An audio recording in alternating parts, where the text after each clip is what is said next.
अयोध्या में श्री राम मंदिर की चढ़ावे चोरी के मामले में 8 आरोपियों का मुकदमा लड़ने का जो फैसला है, फैजाबाद के वकीलों ने मुकदमा लड़ने से मना कर दिया। तो ऐसे में अगर आपको मौका मिलता है कि आप मुकदमा लड़ने के लिए जाएंगे, तो कहाँ पे ये फैसला सही है वहाँ के वकील? देखिए, जहाँ तक अयोध्या के वकीलों की बात करी जाए या वहाँ की बारिशों की बात करी जाए, तो कानून के संविधान के दृष्टिकोण से बिल्कुल गलत है। ऐसा उनको निर्णय नहीं लेना चाहिए। और जहाँ तक पेनल्टी लगाने की बात है कि 5 लाख रुपए की पेनल्टी लगाएगा जो वकील मुकदमा लड़ेगा, ये भी गलत है। ये कोई तालिबानी व्यवस्था नहीं चल रही कि आप कुछ भी निर्णय करोगे, क्योंकि वे कोई संवैधानिक व्यवस्था नहीं है। वो अपने आप में अथॉरिटी नहीं है, वो कानून नहीं है। सब संविधान के दायरे में रह के काम कर रहे हैं। और रही मेरे मुकदमा लड़ने की बात, तो अगर मुझसे परिवार के लोग कहते हैं, मुझे अब एडवोकेट अपॉइंट करते हैं, तो मैं अपनी पूरी लीगल टीम के साथ जाकर उनका मुकदमा लड़ सकता हूँ। देखो, उनकी भावनाएं आयत हुई है पूरे देश की, राम मंदिर में डकैती हुई, चोरी हुई, जो भी हुआ।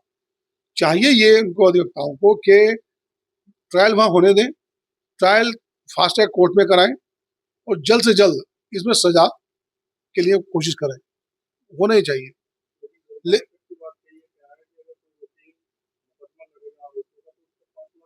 देखिए, ये तो हास्यास्पद है। ऐसा ये तो निर्णय तो इम्प्लीमेंट नहीं होना है। तो कुछ भी राजनीतिक स्टेटमेंट आप सोशल मीडिया या इलेक्ट्रॉनिक मीडिया पर छाने के लिए दे सकते हैं। देखिए, आर्टिकल 21 क्या कहता है कि हमें निष्पक्ष न्याय के लिए अधिकार देता है। और आर्टिकल 22 सब क्लॉज 1 ये अधिकार देता है कि कोई भी आरोपी अपनी पसंद का वकील चुन सकता है। इस संविधान में प्रदत्त अधिकार है तो आरोपी को मिलते हैं।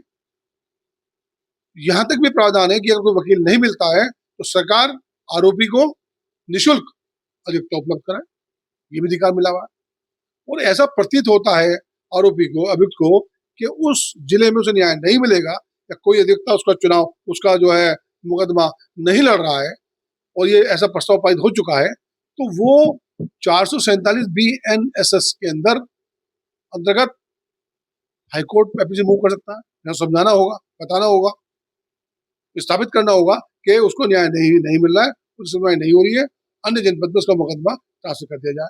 तो हाई कोर्ट उसका मुकदमा अन्य जनपद में ट्रांसफर कर देगा। इससे आगे 448 में BNSS के अंदर सुप्रीम कोर्ट ऑफ इंडिया को अधिकार है कि अगर किसी आरोपी ने कोई एप्लीकेशन मूव करी है, रिट फाइल करी है, उसको लगता है कि उस प्रदेश में उसको न्याय नहीं मिलेगा, उस जिले में उसको न्याय नहीं मिलेगा, जिसमें सुनवाई नहीं होगी, तो अन्य प्रदेश में वो मुकदमा ट्रांसफर किया जा सकता है। तो जब ये प्रावधान है मिले हुए हैं, तो ये इसका लाभ किसको मिल रहा है? आरोपियों को मिल रहा है ना। तो जो तो इष्ट देव के मंदिर में चोरी हुई, डकैती हुई, जो भी आप उसको वर्ड दे, हम सब देख रहे हैं, हम भी पीड़ा में। और आप उसको सुविधा दे रहे हैं कि वो जिला छोड़ के चला जाए, प्रदेश छोड़ के चला जाए। तो आप उसके पक्ष में काम कर रहे हैं या उसके विपक्ष में काम कर रहे हैं? तो ये तो आप उसको लाभ पहुंचाने के लिए काम कर रहे हैं। अब बिलो 7 ईयर की धाराओं का मुकदमा है चोरी का, चाहिए ये कि और साक्ष्य उपलब्ध कराएं और गंभीर धाराओं में मुकदमा देखें। चोरी का मुकदमा चोरी में चलेगा। कानून में सबको बराबर अधिकार मिला हुआ है, चाहे आरोपी हो चाहे वो वादी हो। कौन जो टकराव की स्थिति होगी? मैं तो संवैधानिक दायरे में जा रहा हूँ, मैं तो मुकदमा लड़ने जा रहा हूँ। मेरे को प्रशासन देगा सिक्योरिटी। अगर मुझे लगता है कि वहां पे लोग मेरा विरोध करेंगे, मेरे साथ हाथापाई करेंगे, एप्लीकेशन देके जाऊंगा सरकार को। क्या सरकार हमारी योगी सरकार इतनी मतलब इतनी असहाय है कि इसमें मतलब ये इस किसी को न्याय देगी नहीं? क्या इसमें बुलडोजर न्याय चलेगा या सीधी गोली मारी जाएगी? अधिकार है भाई, उनपे सिर्फ आरोप लगे हैं। चोरी किसने करी है ये जांच का विषय है। चोरी कैसे हुई, कौन लोग थे, वो लोग वो बताएंगे ना। तो सरकार को व्यवस्थाएं सब करके देनी पड़ेगी। अब मुझे, मैं निश्चित तौर पर बता रहा हूँ, हमको मौका मिलेगा हम जरूर जाएंगे। देखिए, मेरे मन से कुछ नहीं होता।